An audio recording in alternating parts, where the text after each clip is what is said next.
এদিকে শিক্ষামন্ত্রীর সঙ্গে দেখা করতে চেয়ে ইমেল চাকরিহারা শিক্ষক শিক্ষিকাদের সোমবারের মধ্যে বৈঠকে বসার জন্য আবেদন। ইমেলে যোগ্য শিক্ষক শিক্ষিকা অধিকার মঞ্চে সরকারের তরফে নিশ্চয়ই কেউ যাবেন, আন্দোলনকারীদের আশ্বাস দিয়েছেন ব্রাত্য বসু।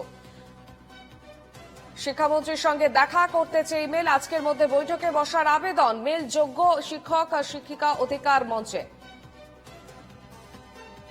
আমাদের সঙ্গে সরাসরি রয়েছেন আমাদের প্রতিনিধি সুস্মিত মজুমদার। সুস্মিত, আমরা দেখেছি এর আগেই তারা সাংবাদিক বৈঠক করে ডেডলাইন বেঁধে দিয়েছিলেন এবং সোমবার পর্যন্ত তারা সময় চেয়েছিলেন, এবং আজকে শিক্ষামন্ত্রীর সঙ্গে বৈঠক করার তারা যেমনটা বলেছেন, এই মুহূর্তে শিক্ষামন্ত্রীর তরফ থেকে কি বার্তা পাওয়া যাচ্ছে? দেখো, যোগ্য শিক্ষক শিক্ষিকা যে অধিকার মঞ্চ, সেই মঞ্চের পক্ষ থেকে গতকালই ইমেল মারফত শিক্ষামন্ত্রীর কাছে একটি আবেদন জানিয়েছিলেন তারা বৈঠক করার জন্য, কিন্তু এখনো পর্যন্ত সেরকম কোনো বার্তা সদুত্তর তারা পাননি সেই বৈঠকে শিক্ষামন্ত্রী বসছেন কিনা।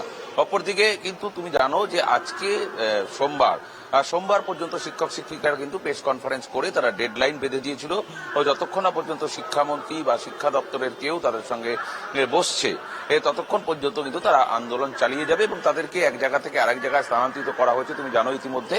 এবং সেই জায়গায় দাঁড়িয়ে তারা সেই জায়গায় অলরেডি একটা অস্থায়ী ছাউনি তৈরি হয়ে গিয়েছে, শৌচাগারের ব্যবস্থা হয়ে গিয়েছে, পানীয় জলের ব্যবস্থা হয়ে গিয়েছে, কিন্তু শিক্ষক শিক্ষিকা শিক্ষাকর্মীরা তারা কিন্তু এখনো পর্যন্ত সেই স্টেজে এসে পৌঁছায়নি। তার কারণ তাদের আরো দাবি ছিল সেখানে যেন একটু বিদ্যুৎ সংযোগ করা হয়, যাতে একটা পাখার ব্যবস্থা করা হয়। সেই বিদ্যুৎ এখনো পর্যন্ত সংযুক্ত করা হয়নি, সেই কারণে তারা কিন্তু এখনো পর্যন্ত এই বিকাশ ভবনের পাশে যে মেট্রো স্টেশন রয়েছে সেই মেট্রো স্টেশনের নিচেই সেটেরই কিন্তু তারা রয়েছে।